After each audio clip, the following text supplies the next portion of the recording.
Today, I'm talking about Jennifer Lackey's 2006 paper, Knowing from Testimony, that appeared in Philosophy Compass.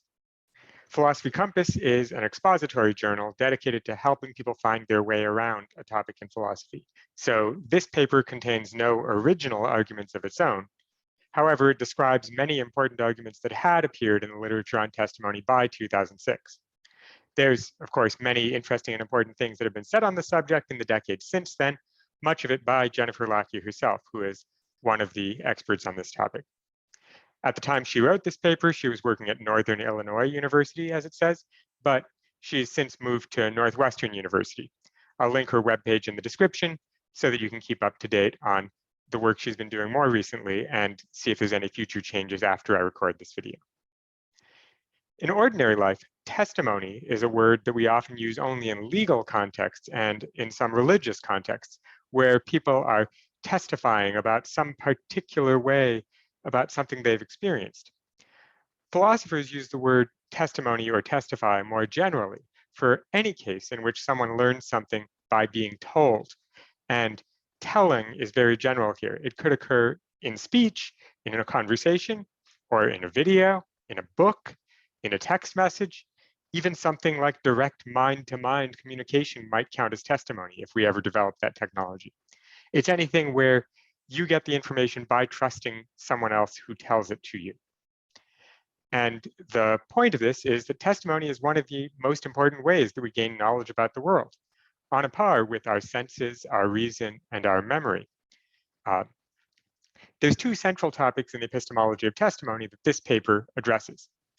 One is a question that we see just as much in discussion of the epistemology of memory as with testimony. Just as we can ask whether memory merely preserves belief, knowledge, and justification from the past, or whether it ever generates new belief, knowledge, or justification, we can similarly ask whether testimony merely transmits belief, knowledge, and justification from someone else, or whether it ever generates new belief, knowledge, or justification. And this is the transmission question for testimony. The other question that this paper discusses is one that arises very explicitly for the senses, but also for any of the other basic types of knowledge.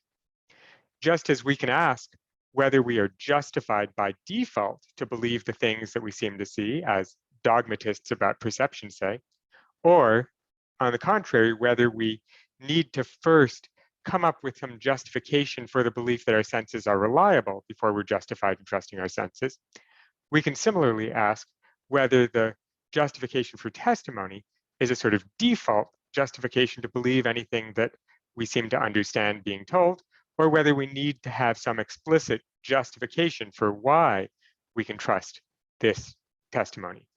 This is called the reductionism question about testimony, with reductionists being the ones who say, our justification for testimony has to be derived from other means of justification, while anti-reductionists about testimony say that there's something specific and unique about testimony that provides its own default reason for believing. The first part of the paper is going to deal with the transmission question, and the later part with the reduction question. Okay, so let's begin. Testimony is a vital and ubiquitous source of knowledge. We rely on the reports of others for our beliefs about the food we eat, the medicine we ingest, the products we buy, the geography of the world, discoveries in science, historical information, and many other areas that play crucial roles in both our practical and intellectual lives. I encourage you to pause for a moment and think about that. The food you eat. What did you last eat? Are you sure it was really made out of the ingredients you thought it was? Someone told you that's what it was when you bought it, and so you trusted them. So your knowledge of what you ate came from testimony, unless you actually grew it yourself. Similarly, the medicines you get, if you're like me and you go to a drugstore and pick up a bottle, you just believe what it says on the label. And that's how you know what's inside. It's by the testimony that's in the label. And the geography of the world. I've been to a lot of places, but I've never been to Egypt. The only way that I know about Egypt is because, sure, I've seen photographs and stuff, but how do I know those photographs are photographs of Egypt? It's usually because they appeared in a book, or they appeared on a website, or they appeared in a movie, and all those things said that they were in Egypt, and I trusted that's what's going on. Of course, a lot of the time, that comes in the form of fiction, that I've seen movies where someone goes to see the pyramids, and I believe that it's about Egypt, but I don't believe that what happens in the movie really happens. But still, somehow testimony is involved in that knowledge. And then she goes on to say, even many of our most important beliefs about ourselves were learned at an earlier time from our parents and caretakers, such as the date of our birth, the identity of our parents, our ethnic backgrounds, and so on. How do I know when my birthday is? Well, it says on all these documents I have, and my parents told me this when I was a kid, and no one's ever contradicted this. So that's how I know. It's because someone told me it. I mean, sure, I was technically there, but I wasn't really paying attention, and I certainly didn't know what day it was at the time I was born. And similarly, those people who say they're my parents, I believe they're my parents because I trust them. And that's what they said. And if you think about, when do kids learn about race and ethnicity? They learn about that. I mean, there's things they see. They learn to visually distinguish different people around them. But most of the things that they learn about that, including their own ethnicity, is likely from testimony. Were we to refrain from accepting the testimony of others, our lives would be impoverished in startling and debilitating ways. And this is an interesting point to think about. We're often taught that the best way to get knowledge is to think for yourself. And it's true that in a lot of cases, thinking for yourself gets you a special kind of knowledge that you don't get from testimony. But if you didn't have testimony, you'd have almost nothing. Almost nothing that you believe about the world is derived from your own thoughts. Almost all of it depends in some level on testimony. Either that you directly heard this fact from someone else, or you've heard it from many people and believe it must be true, or you've heard one thing here and one thing there and you put them together and figured out something else that must be true. But ultimately, most of our knowledge of the world somehow derives from testimony. Despite the vital role that testimony occupies in our epistemic lives, traditional epistemological theories have focused primarily on other sources, such as sense perception, memory, and reason, with relatively little attention devoted specifically to testimony. I think that's a little out of date. In the 16 years since this paper was published, there's been a lot more about testimony, and I think it's now much more on a par with the others. As she says, in recent years, even by 2006, the epistemic significance of testimony has been more fully appreciated, and the current literature has benefited from the publication of a considerable amount of interesting and innovative work in this area. I shall here focus on two questions that have received the most attention in recent work in the epistemology of testimony. First, is testimonial knowledge acquired only by being transmitted from speaker to hearer? Second, must a hearer have positive reasons to justifiably accept a speaker's testimony? And in the footnote, she says, when I speak of justification and warrant, I'm concerned with these concepts only insofar as they have some close connection with knowledge. Thus, there may be some subjective notions of these concepts that escape some of the material in this paper. My interest here, however, is in the epistemology of testimony. That is, how does testimony contribute to our knowledge, not just to feeling good about our beliefs or thinking that something is appropriate. It's how does it justify our beliefs in an objective sense. Okay, section 1, testimony and testimony-based belief. The central concern in contemporary discussions of the epistemology of testimony has not been what testimony is, but rather how we successfully acquire justified belief or knowledge on the basis of what other people tell us. As a result, it is typical for those who are interested in the epistemic status of testimonial beliefs to embrace a very broad notion of what it is to testify.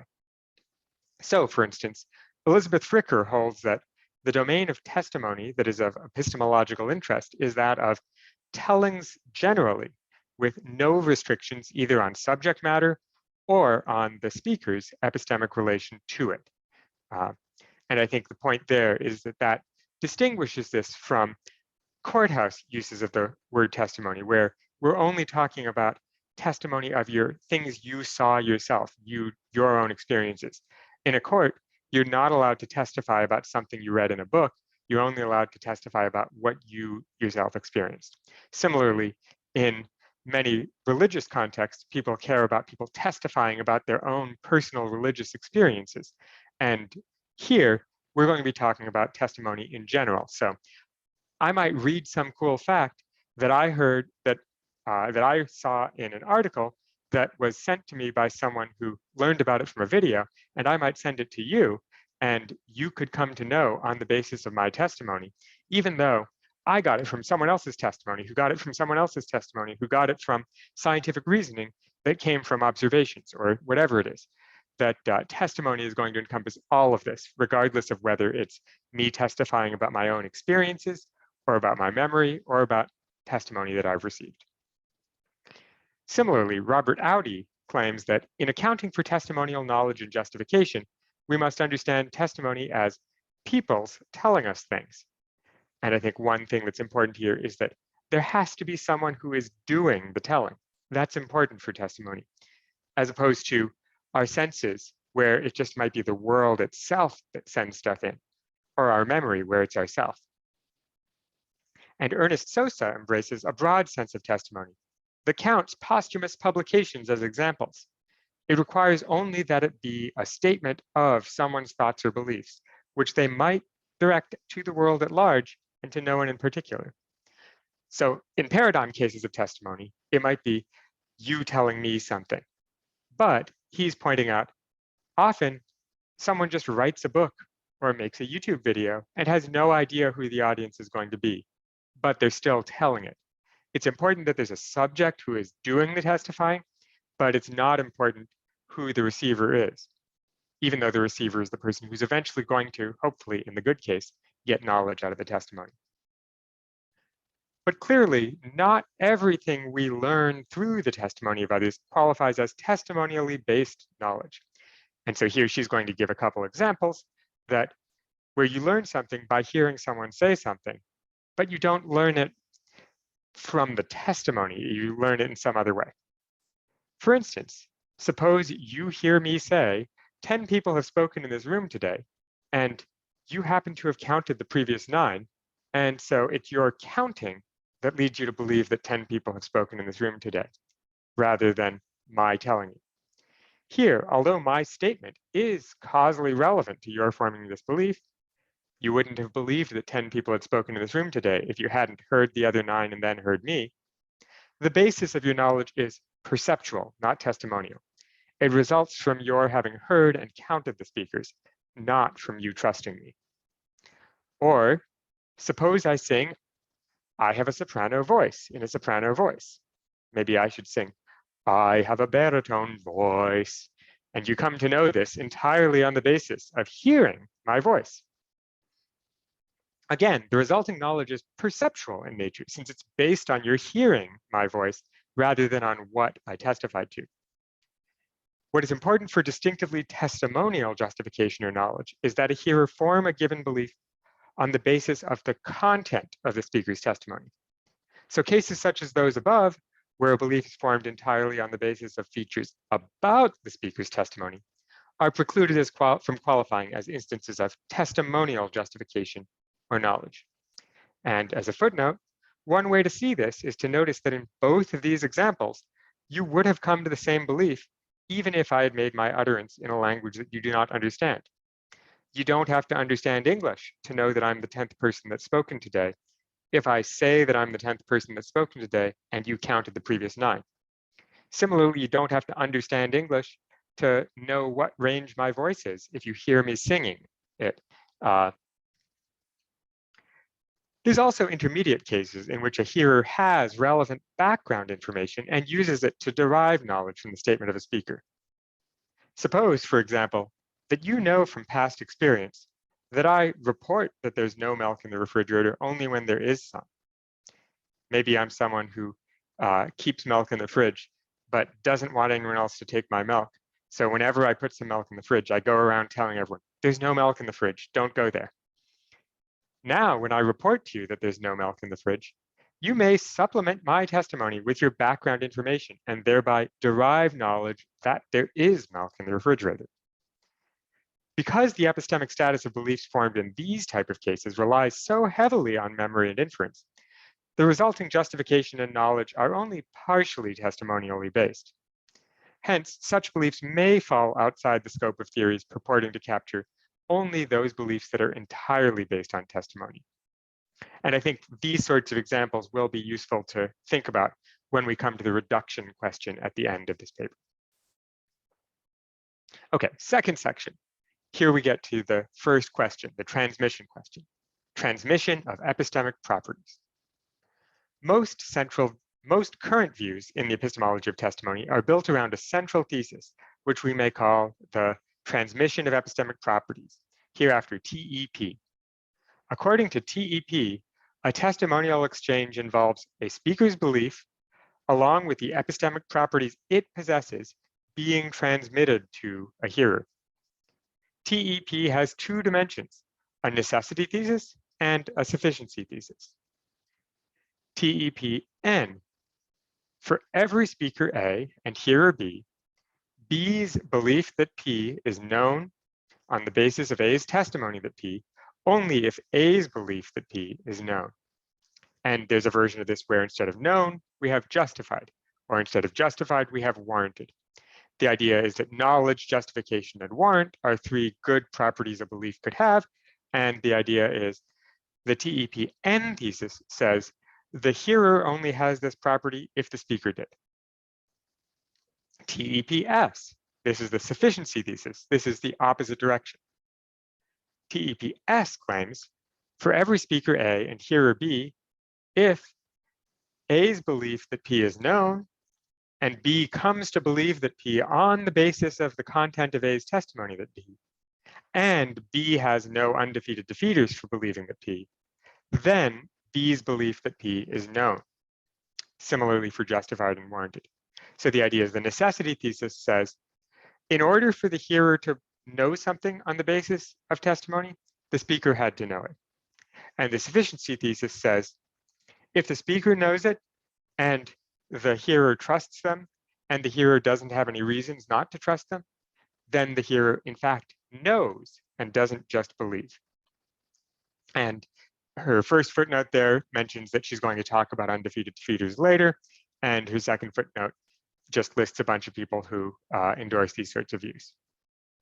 Support for this view, particularly for TEP-N, derives from a purported analogy between testimony and memory.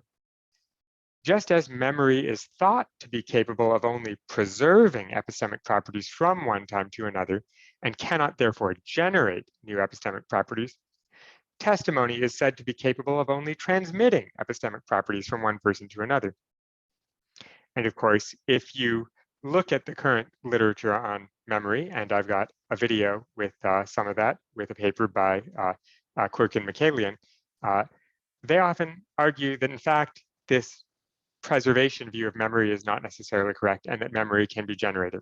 And so it should be no surprise that Lackey is going to argue that this transmission view of testimony is also faulty and that testimony can generate new knowledge. So on this view, this transmission view, just as I cannot know that P on the basis of memory unless I non-memorially knew that P at the earlier time, a hearer cannot know that P on the basis of testimony unless the speaker from whom it was acquired herself knows that P. Likewise, on this view, just as my knowing that P at an earlier time may be sufficient in the absence of undefeated defeaters for me to memorially know that P now, a speaker's knowing that P may be sufficient in the absence of undefeated defeaters for a hearer to know that P on the basis of her testimony. Recently, however, objections have been raised to both dimensions of TEP, thereby calling into question the widely accepted view that transmission lies at the heart of the epistemology of testimony. Let us begin with those against TEP-N, the necessity thesis. That is, she's going to give us a case where a hearer can come to know something that the speaker didn't actually know. Two general types of counterexamples have been raised to the thesis that speaker knowledge, or justification or warrant, is a necessary condition for testimonial knowledge, or justification or warrant. The first type involves speakers who fail to believe and hence know a proposition to which they're testifying, but nevertheless reliably convey the information in question through their testimony. So, for instance, consider the following. And I think this particular example that she's going to give here, this is one of the most influential and important examples in much of the recent literature on testimony. And it comes from a paper that Jennifer Lackey herself wrote a few years before this one. So case one, Clarissa is a devoutly Christian fourth grade teacher whose faith includes a firm belief in the truth of creationism and an equally firm belief in the falsity of evolutionary theory. Nevertheless, Clarissa recognizes that there is an overwhelming amount of scientific evidence against both of these beliefs. Indeed, she readily admits that she is not basing her own commitment to creationism on evidence at all, but rather on the personal faith that she has in an all-powerful creator. Because of this, Clarissa does not think that she should impose her religious convictions on her fourth grade students. Instead, she regards her duty as a teacher to include presenting material that is best supported by the available evidence, which clearly includes the truth of evolutionary theory. As a result, while presenting her biology lesson today, she asserts to her students, modern-day Homo sapiens evolved from Homo erectus. Although Clarissa does not believe this proposition and therefore does not know it, her students form the corresponding true belief on the basis of her reliable testimony. And we might think the students actually therefore come to know that Homo sapiens evolved from Homo erectus. What case one reveals is that an unreliable believer may nonetheless be a reliable testifier, and so may reliably convey knowledge or justification or warrant to a hearer, despite the fact that she fails to possess it herself. For although Clarissa herself ignores the relevant scientific evidence concerning evolutionary theory, and thus lacks the belief that modern-day Homo sapiens evolved from Homo erectus, she bases her testimony regarding this topic firmly on such evidence. That is, her testimony is based on the evidence, not on her belief. This enables Clarissa to impart knowledge to her students that she fails to possess herself, thereby showing that TEPN is false. The idea is, she doesn't know it, she says it, the speaker comes to believe it and knows it. The hearer got knowledge even though the speaker didn't have it. Therefore, knowledge doesn't just get transmitted, sometimes it gets generated in the process. Of course, there's all sorts of things that you might say to try to save the transmission view. You might say that it's not Clarissa's knowledge that's relevant, it's someone else's.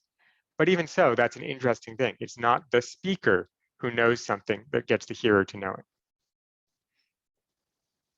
Of course, a defender of the transmission view could just insist that we're wrong to believe that the students know in this case. The students might just not really have knowledge. They might have a belief that's true, but because they got it from this bad source, maybe it doesn't count as knowledge. But the ordinary thing that Lackey wants us to believe is they don't have knowledge, they do have knowledge, but the speaker didn't. Therefore, knowledge isn't only transmitted. The second type of counterexample that has been raised to TEPN, the necessity thesis, involves speakers who have an undefeated defeater for believing a proposition to which they're testifying, but manage reliably to convey the proposition through their testimony without transmitting the defeater in question to their hearers. So the idea is, in order to know something, you have to believe it, and your belief has to be well justified, and you have to not have any defeaters for your belief. That is, there has to be no good reason for why you shouldn't believe it. And maybe when you tell someone, maybe you have the belief, but there's good reasons why you shouldn't. When you tell someone else, though, the belief gets transmitted, and maybe your defeater doesn't get transmitted, but your justification does. So maybe the hearer gets to have knowledge even though you don't, because you should have believed otherwise. For instance, consider the following. Bartholomew is incorrectly told by an otherwise reliable optometrist that his vision is nearly completely unreliable, yet for no rational reason refuses to accept this diagnosis. So the idea is, the optometrist just makes up this claim that he's unreliable and tells it to him. We think Bartholomew should be believing his optometrist, even though the optometrist is just making things up, because usually optometrists don't make things up, so he should believe it. Even though the optometrist's report is false, Bartholomew should accept the diagnosis in question, given all of the evidence that he has available to him. Otherwise put, the optometrist's diagnosis provides Bartholomew with an undefeated defeater for most of his visual beliefs. Nevertheless, as he's walking out of the doctor's office, Bartholomew sees a car accident down the block, forms the corresponding true belief that there was such an accident, and later reports this fact to Iris, but does not report the optometrist's diagnosis to her. Iris forms the corresponding true belief. I think maybe this case is a little bit implausible if we just think the optometrist told him his vision is unreliable and he thinks he just saw a car crash. It's hard to imagine how unreliable vision could lead you to mistake about a car crash. But maybe let's say the optometrist told him that he's almost completely colorblind and he sees a car crash and thinks there's a blue car involved in that crash. And he reports that blue car to Iris.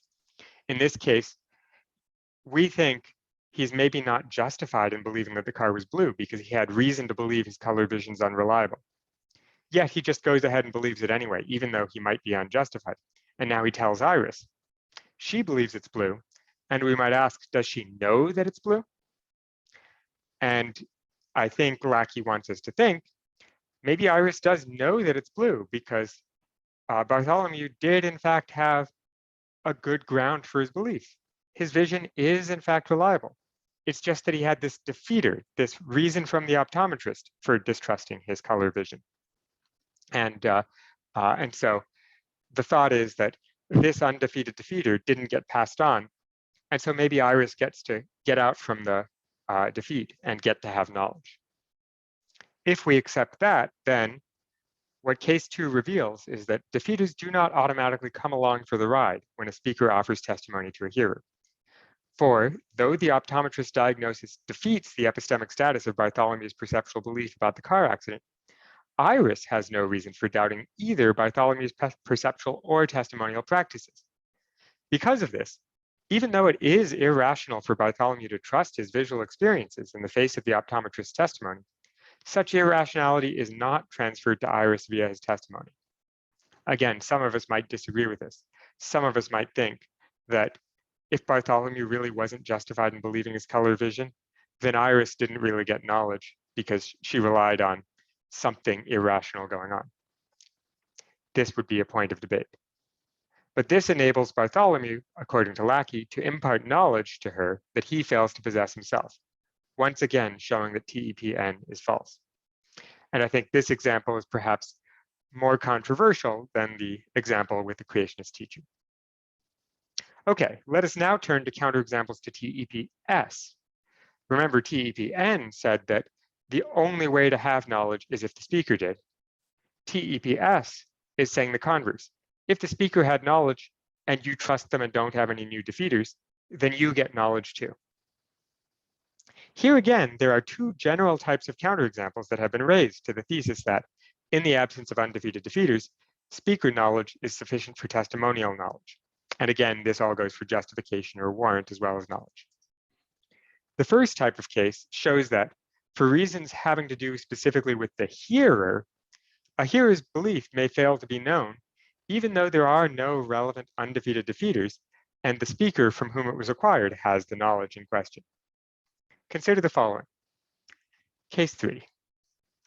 Sam is a compulsively trusting person with respect to the testimony of his neighbor Pam, for whom he has obsessive romantic feelings. Not only does he always trust Pam when he has very good reason to believe her, he also trusts her when he has very good reason to not believe her. While on his way to the grocery store yesterday, Sam ran into Pam, and she told him that she had seen a great blue heron while jogging on a trail earlier that day. Sam, of course, readily accepted Pam's testimony. It turns out that Pam did, in fact, see a great blue heron while jogging that day, and that she's very reliable with respect to her epistemic practices, both in general and in this particular instance, and that Sam has no reason to doubt the proffered testimony. Given his compulsively trusting nature with respect to Pam, however, even if he had massive amounts of evidence available to him indicating, for instance, that Pam didn't see a great blue heron, that she's an unreliable epistemic agent, that she's an unreliable testifier, the great blue herons do not live in this part of the country, and so on, Sam would have just as readily accepted Pam's testimony. So the idea here is that we might think Sam is too trusting and doesn't get to count as knowing things in this case because he's not properly sensitive to all the kinds of defeat that could have arisen. There wasn't defeat in this case, but the fact that he's not sensitive to whether or not there was might call us into question whether or not he's justified in believing these things that he believes from Pam. What case 3 shows is that while a speaker may be both a perfectly reliable believer and testifier, a hearer may be so constituted as to prevent the epistemic properties of a speaker's belief from being transmitted to her. For despite the fact that Pam's belief about the great blue heron possesses all of the epistemic properties in question, she's a reliable epistemic agent, both in general and in the particular case at issue. And she did, in fact, see a great blue heron while jogging yesterday. Sam's compulsively trusting nature with respect to Pam's testimony renders him incapable of being sensitive to the presence of defeaters regarding her reports. In particular, were Sam to be inundated with massive amounts of counter evidence, he would have still accepted Pam's testimony just as readily as he did in the complete absence of such counter evidence. Because of this, Sam's belief that there was a great blue heron near the relevant jogging trail is evidentially insensitive in a way that is clearly incompatible with justification, warrant, and knowledge. Maybe you disagree with that clearly, but many epistemologists think that in order for your belief to count as knowledge, you have to be the sort of person that would have recognized in some cases had the belief been false. And in this case, Sam is just too trusting of Pam to have that sensitivity. Therefore, while Pam's belief possesses all of the epistemic properties in question, the belief that Sam forms on the basis of her testimony possesses none of them, thereby showing that TEPS is false. The second type of counterexample to TEPS shows that, for reasons having to do specifically with the speaker, a hearer's belief may fail to be known, justified, or warranted, even though there are no relevant undefeated defeaters, and the speaker from whom it was acquired has the knowledge in question. Consider the following. Case 4. While drinking a latte at Starbucks yesterday, Larry ran into his childhood friend Mary, and she told him that she had seen an orca whale while boating earlier that day. Having acquired very good reasons for trusting Mary over the 15 years he has known her, Larry readily accepted her testimony.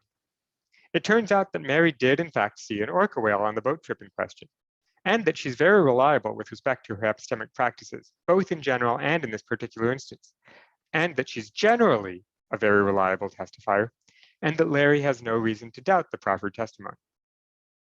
However, this is the interesting and important part of the example. In order to promote a whale watching business that she's in the process of starting, she would have reported to Larry in precisely the same manner that she had seen an orca whale, even if she hadn't. Of course, she wouldn't have believed that she'd seen an orca whale if she hadn't, but she would have told him the same way. Moreover, given the pattern of the whale's travel combined with the particular time of year it is, it's in fact quite surprising that Mary saw an orca whale when and where she did.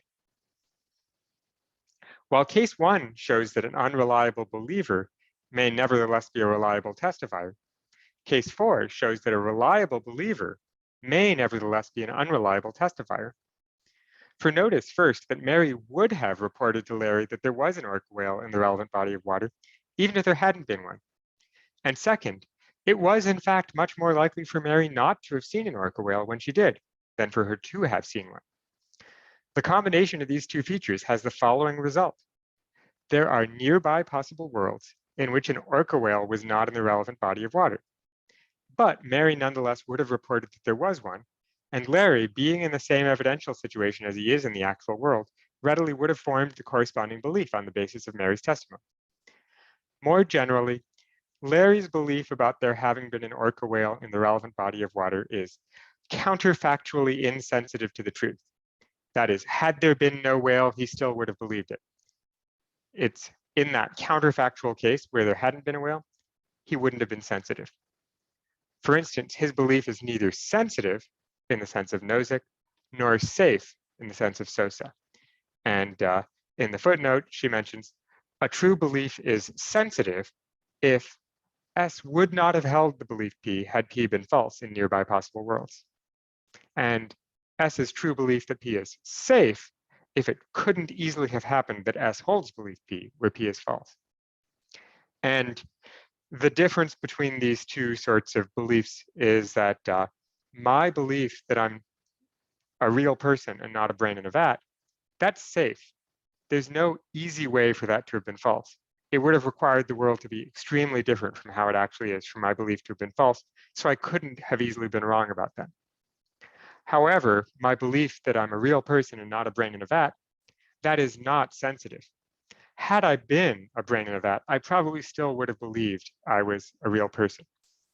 So there is some difference between safety and sensitivity, but in this case, the orca whale belief that Sam has is neither safe nor sensitive, because had there not been a whale, Larry's belief that there's an orca whale is neither safe nor sensitive, because had there been no whale, Mary still would have told him that there was, and he would have still believed it.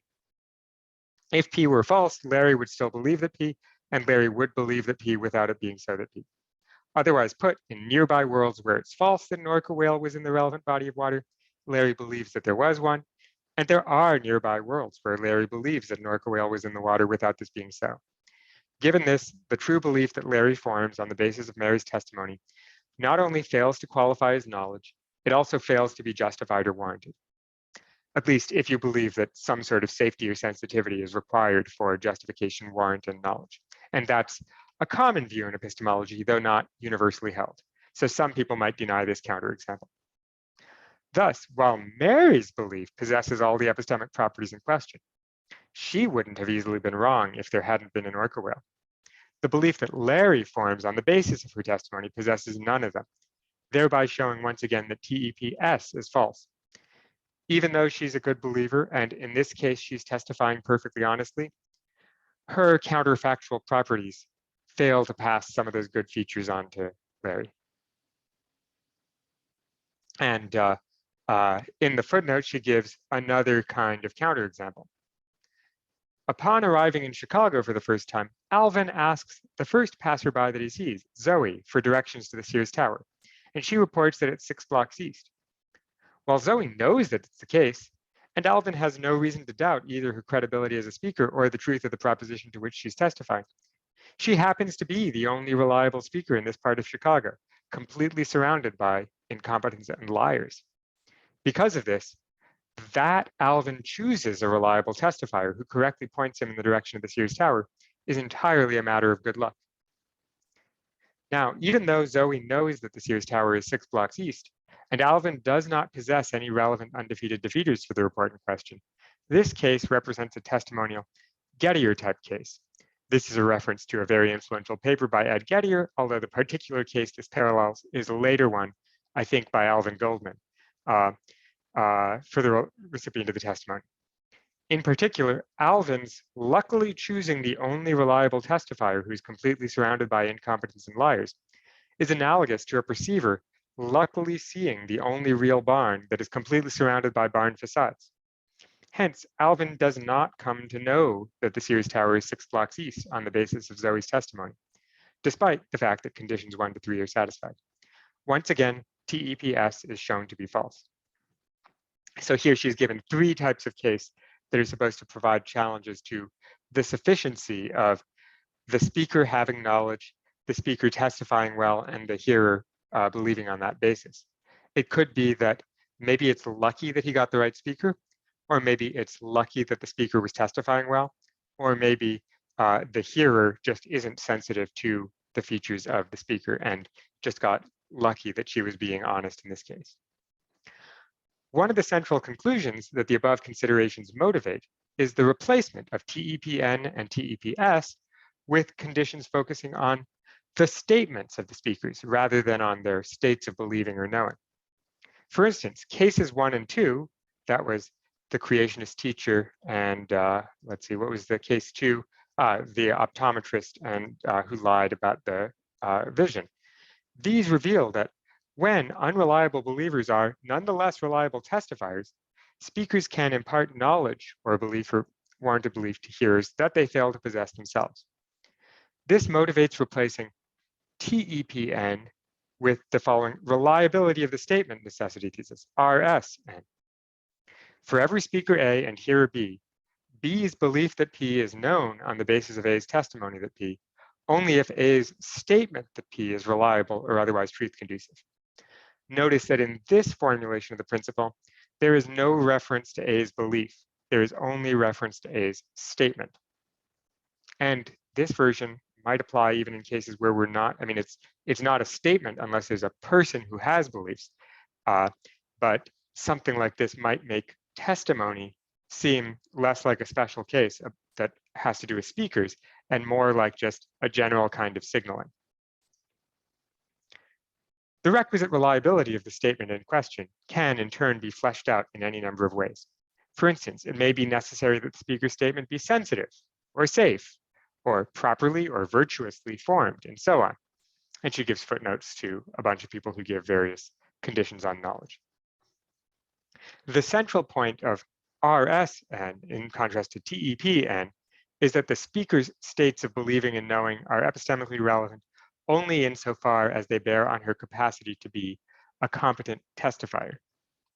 In the footnote, she says, of course, oftentimes it is precisely because a speaker is insincere or an incompetent believer that she's an incompetent or unreliable testifier. For instance, if I frequently lie or form inaccurate beliefs, more often than not, this will prevent you from acquiring knowledge on the basis of my testimony. But the reason why you are so prevented is that my insincerity or incompetence has made my testimony unreliable. Moreover, a hearer's beliefs about a speaker's sincerity and competence can have epistemic significance. For instance, if I believe that you are a compulsive liar or an unreliable epistemic source, then even if you are neither of these, the mere fact that I believe that you are can provide me with a defeater for accepting your testimony. Hence, my beliefs about your sincerity and competence can prevent me from acquiring knowledge on the basis of your testimony, even if you do in fact have knowledge and are in fact being reliable. My beliefs about you can prevent me from getting knowledge. Like TEPN, RSN expresses only a necessary condition for testimonial knowledge. A complete epistemology of testimony will then require further conditions, such as 2 and 3 from TEPS. Remember, these were about whether the hearer actually trusts the speaker and whether or not the hearer has undefeated defeaters. Thus, at a minimum, the above considerations motivate endorsing the following statement view of testimony, SVT. For every speaker A and hearer B, B's belief that P is known on the basis of A's testimony that P, only if, 1, A's statement that P is reliable or otherwise truth conducive, 2, B comes to believe that P on the basis of the content of A's statement that P, and 3, B has no undefeated defeaters for believing that P. So this is an attempt to give a condition for having testimonial knowledge that doesn't refer to the speaker's epistemic properties at all, just their statement's properties. Besides adding a condition requiring the truth of the belief in question when knowledge is at issue, are any further conditions needed for a complete view of testimonial knowledge? Answering this question depends on how the debate between non-reductionists and reductionists is settled, a topic to which we now turn. So this is the second question, this reduction question. Why are we justified in believing testimony? Is this a default justification, or do we need actual positive reasons to believe it? What precisely is needed in order for a hearer to be justified in accepting the testimony of a speaker? This question lies at the center of the epistemology of testimony, and the current philosophical literature contains 2 main options for answering it: non-reductionism and reductionism. According to non-reductionists, whose historical roots are standardly traced back to the work of Thomas Reid from the late 1700s, testimony is just as basic a source of justification as sense perception, memory, inference, and the like. Accordingly, so as long as there are no relevant undefeated defeaters, hearers can justifiably accept the assertions of speakers merely on the basis of a speaker's testimony. Otherwise put, so long as there is no available evidence against accepting a speaker's report, the hearer has no positive epistemic work to do in order to justifiably accept the testimony in question. And in the footnote, this is a broad characterization with subtler versions of non-reductionism, not always clearly subsumed by it. There are 2 different kinds of defeaters that are typically taken to be relevant. First, there are what we might call psychological defeaters. A psychological defeater is a doubt or belief that is had by a subject S that indicates that S's belief that P is either false or unreliably formed or sustained. To be even more precise, there are two different kinds of psychological defeaters. Rebutting defeaters are those that indicate the target belief is false, while undercutting defeaters are those that indicate the target belief is unreliably formed or sustained. See Pollock for further development of the distinction between rebutting and undercutting defeaters. And the idea might be, learn if you believe that, so if someone tells you they were in Austin over the weekend, if you have reason to believe they were actually in San Antonio, that might rebut their testimony. Whereas if you have reason to believe this person's an inveterate liar, that might undercut your reason to believe. But the difference between rebutting and undercutting doesn't matter too much for us. The important point here is that we're talking about psychological defeaters, which is one context of defeat, which is a case where something you believe gives you a reason to doubt. Defeaters in this sense function by virtue of being had by the subject, regardless of whether or not they're true or justified.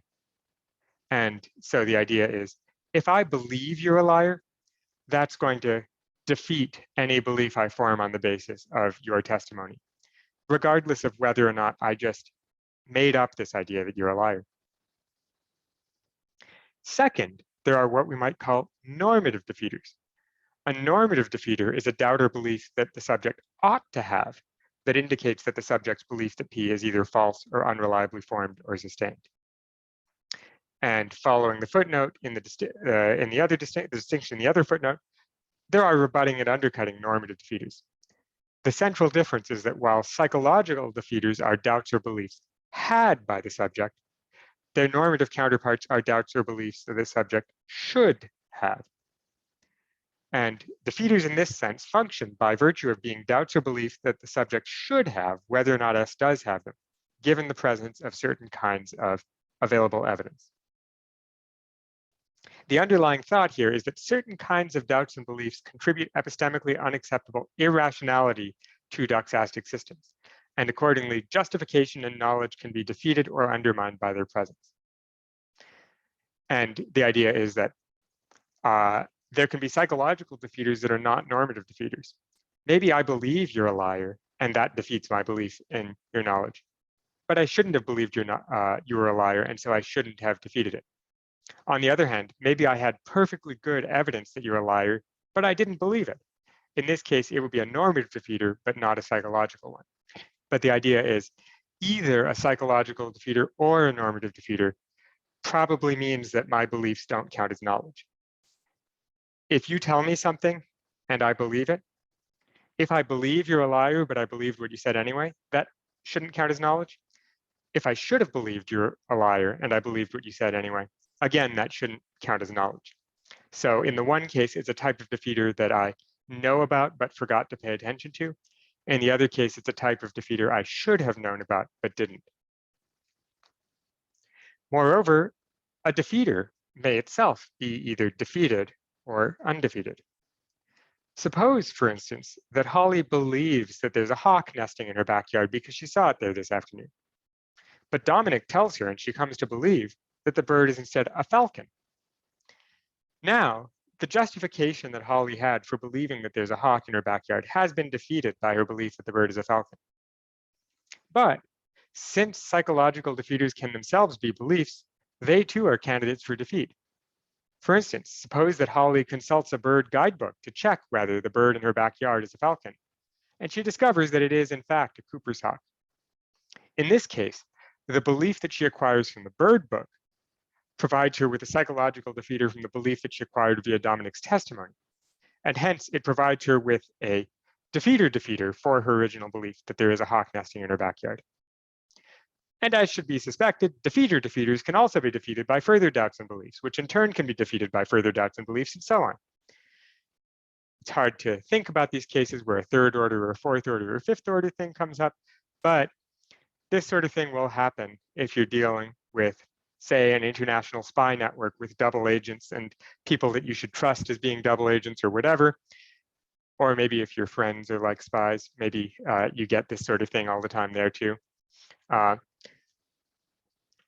And Similar considerations involving reasons rather than doubts and beliefs apply in the case of normative defeaters.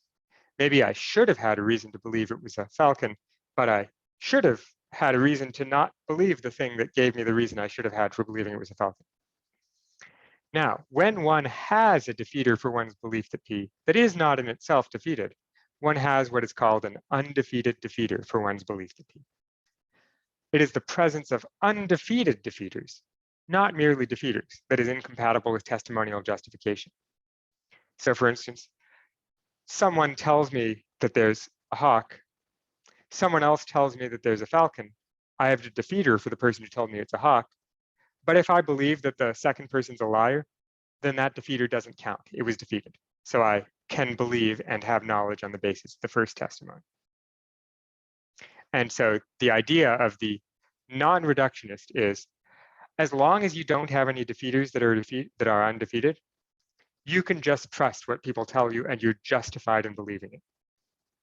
Maybe they're lying and maybe you don't have knowledge as a result, but the idea is that by default, you're allowed to trust. In contrast to non-reductionism, reductionists, whose historical roots are typically traced back to the work of David Hume, also from the 1700s, maintain that in order to justifiably accept the testimony of speakers, more is needed than the mere absence of undefeated defeaters. In particular, proponents of reductionism argue that hearers must have sufficiently good positive reasons for accepting a given report, reasons that are not themselves ineliminably based on the testimony of others. Typically, these reasons are the result of induction. For instance, we observe a general conformity between facts and reports, and with the aid of memory and reason, we inductively infer that certain speakers' contexts or types of reports are reliable sources of information. In this way, the justification of testimony is reduced to the justification we have for sense perception, memory, and inductive inference. The idea here is, if you ask someone, why do you believe what people tell you? So they might answer, well, in my life, lots of people have told me things. And although sometimes I know people have been lying, most of the time the things people have told me have been right. And because most of the time the things people have told me have been right, I'm going to trust the next thing people tell me. That's just like induction. Why do I believe that the next raven I see will be black? Because I've seen a lot of ravens, and most of the ravens I've seen were black. Even if a few of them weren't, I'm still going to believe that the next one's going to be black. And similarly, even if a few things people told me were false, I'm still going to believe that the next one people tell me is true. And so I justify my reliance on testimony by induction. That's Hume's idea of why I believe testimony. Now here she's got a long footnote. Oh, no, this footnote is not the long one. It was the previous one, but that gives another kind of defeater other than normative and psychological defeaters. There are, however, at least two different answers to given to what relata are involved in the relevant testimonial reductions. That is, which things are being justified? What are the things that bear the justification relation? Is it testimony in general, or testimony from this person, or testimony about this subject, or what? The first answer, a view often called global reductionism, is that the justification of testimony as a source of belief at all reduces to the justification of sense perception, memory, and inductive inference. So global reductionism says, why do I ever believe anything that anyone tells me?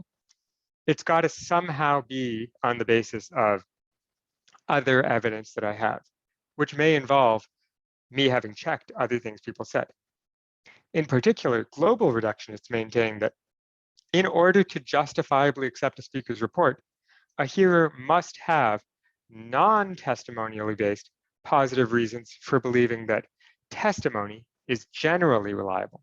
So in order to believe anything anyone says, I need to already have reasons to believe that things people say are likely to be true. The second version of reductionism, often called local reductionism, is that the justification of Each particular report or instance of testimony reduces to the justification of instances of sense perception, memory, and inductive inference. Specifically, local reductionists claim that in order to justifiably accept a speaker's testimony, a hearer must have non-testimonially based positive reasons for accepting the particular report in question. Footnote, my reliance on a particular piece of testimony reduces locally just if I have adequate grounds to take my informant to be trustworthy on this occasion, independently of accepting as true her very utterance. This is from, I think this is Elizabeth Fricker. I don't think it's Miranda Fricker, but both Elizabeth and Miranda Fricker have written a lot on testimony. Motivation for preferring non-reductionism over reductionism derives in large part from considering problems that are said to face reductionism, but not non-reductionism. Let us begin with two objections targeting the global version of reductionism. First objection. In order to have non-testimonially based positive reasons that testimony is generally reliable, one would have to be exposed not only to a non-random, wide-ranging sample of reports, but also to a non-random, wide-ranging sample of the corresponding facts. But both are said to be problematic. With respect to the reports, most of us have been exposed only to a very limited range of reports from speakers in our native language in a handful of communities in our native country. This limited sample of reports provides only a fraction of what would be required to legitimately conclude that testimony is generally reliable. Is it even true that testimony is generally reliable? Is it the case that most things most people say are true? I suspect so, but how do I know that? Do I have a justification for believing that? With respect to the corresponding facts, a similar problem arises. The observational base of ordinary epistemic agents is simply far too small to allow the requisite induction about the reliability of testimony. Even if I had heard most things most people have said, how would I check it except by trusting other people?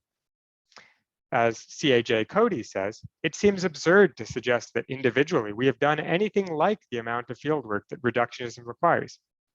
Many of us have never seen a baby born, nor have most of us examined the circulation of blood, nor the actual geography of the world, nor any fair sample of the laws of the land. Nor have we made the observations that lie behind our knowledge that the lights in the sky are heavenly bodies immensely distant, nor a vast number of other observations that reductionism would seem to require. Remember, at the beginning of this paper I mentioned, almost everything that you think you know about the world comes from testimony. Have you been able to independently check any of that without relying on other testimony? If you haven't, what grounds do we have for believing that testimony in general is reliable? Moreover, with many reports, such as those involving complex scientific, economic, or mathematical theories, most of us simply lack the conceptual machinery needed to properly check the reports against the facts. Even if we could get access to the facts, we wouldn't be able to do it. Someone tells me that a vaccine prevents a viral infection. How would I go about checking that?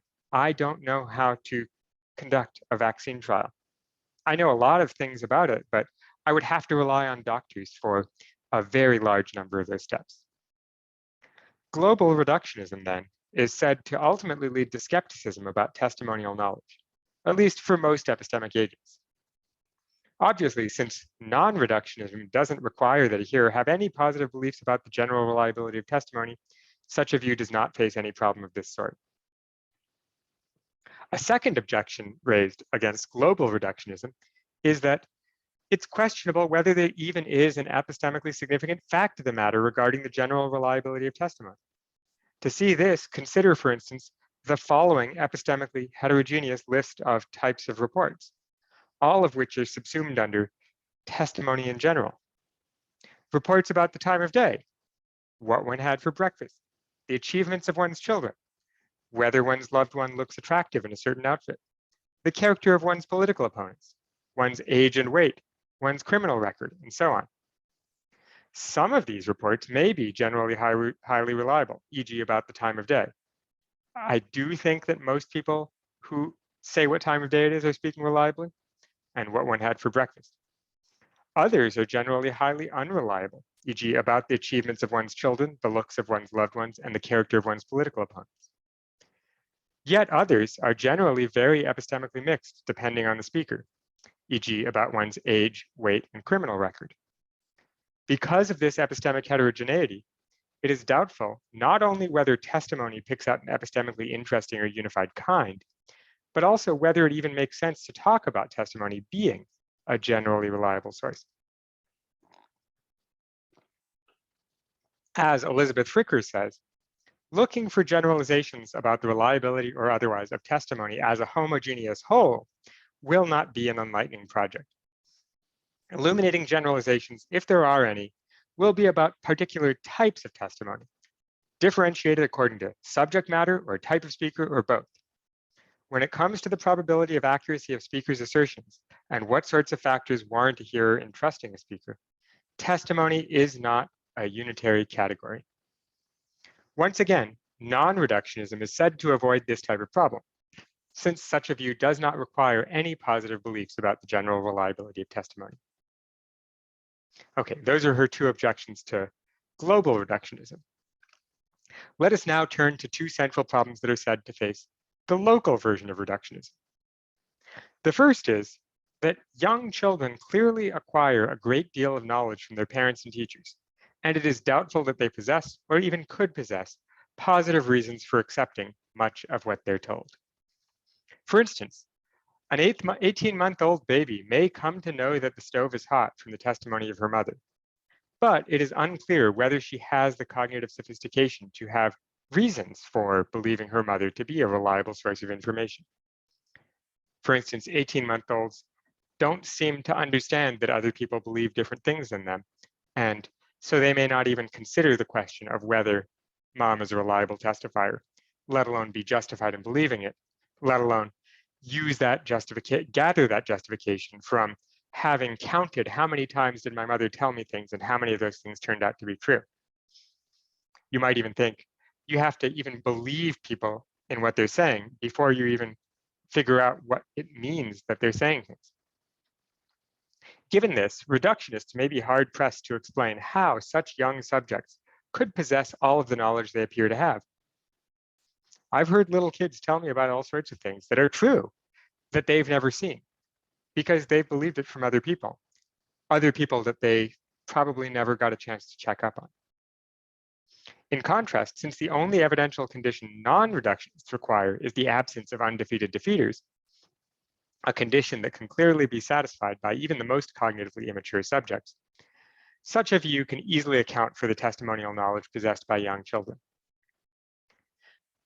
The second problem that is said to face local reductionism is that most of us frequently acquire testimonial knowledge from speakers about whom we know very little.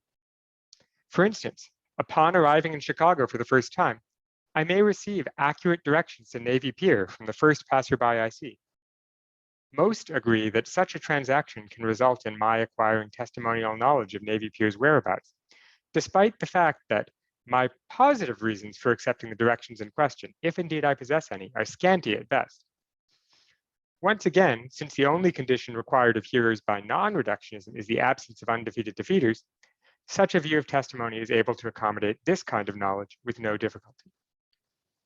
So just to recap, global reductionism says, in order to believe things based on testimony, I need to first be justified in believing that testimony is generally reliable.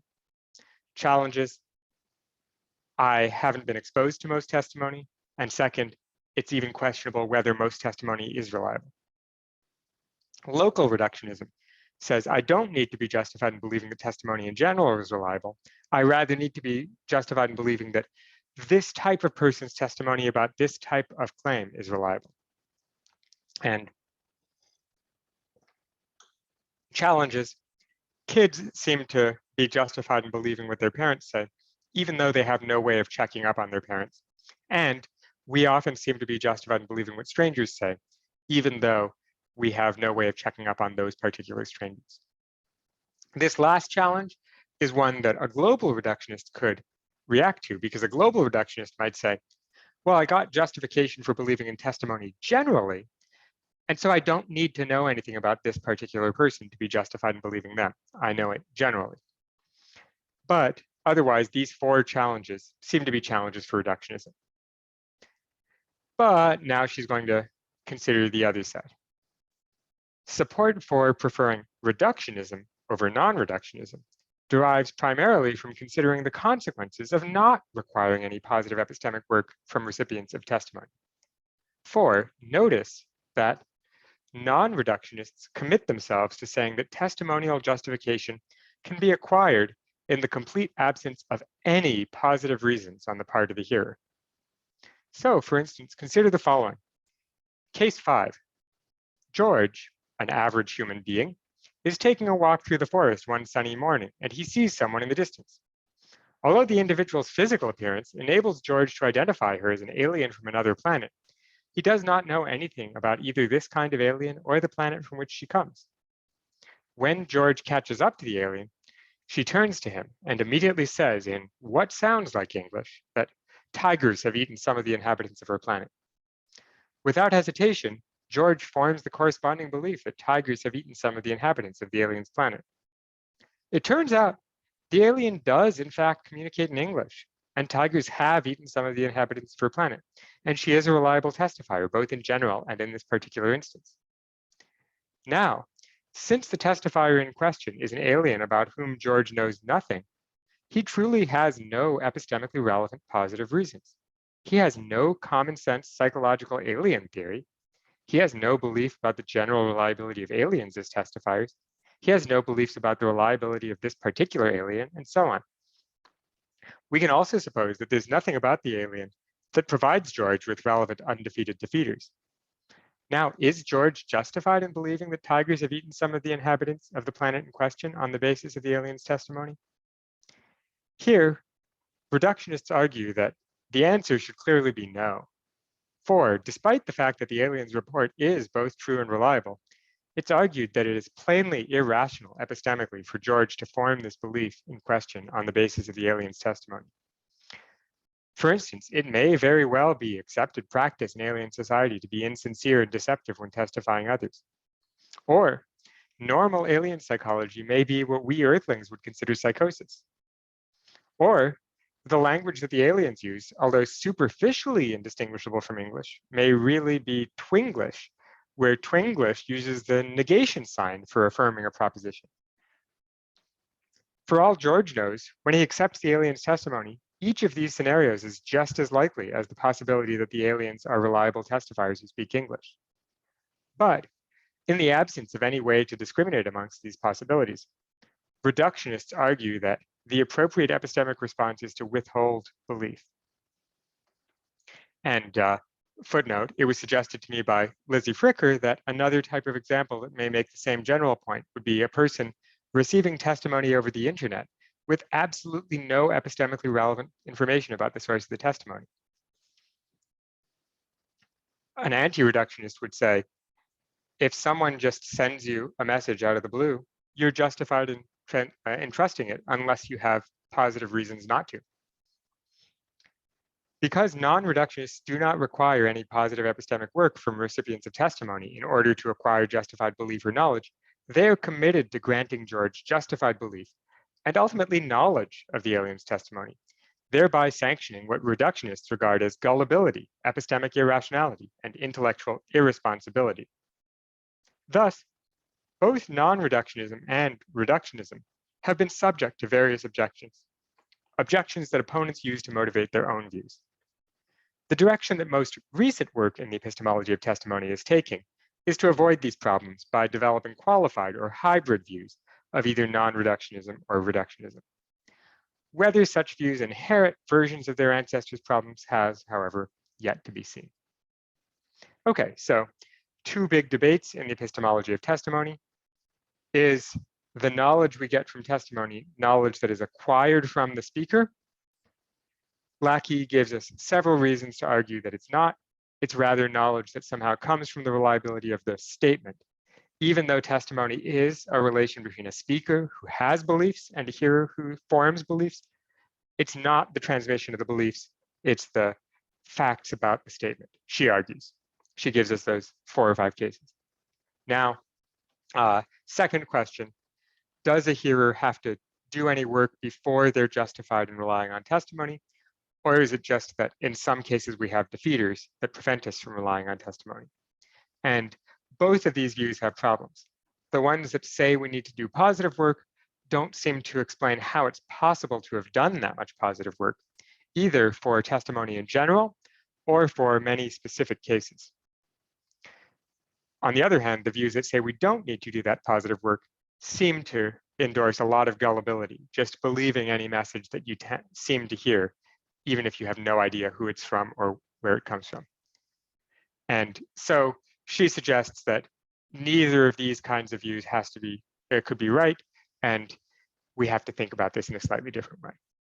Anyway, these are some of the issues that were very important in 2006 and still continue to be important in the epistemology of testimony, though there's a lot more recent work that follows up since then.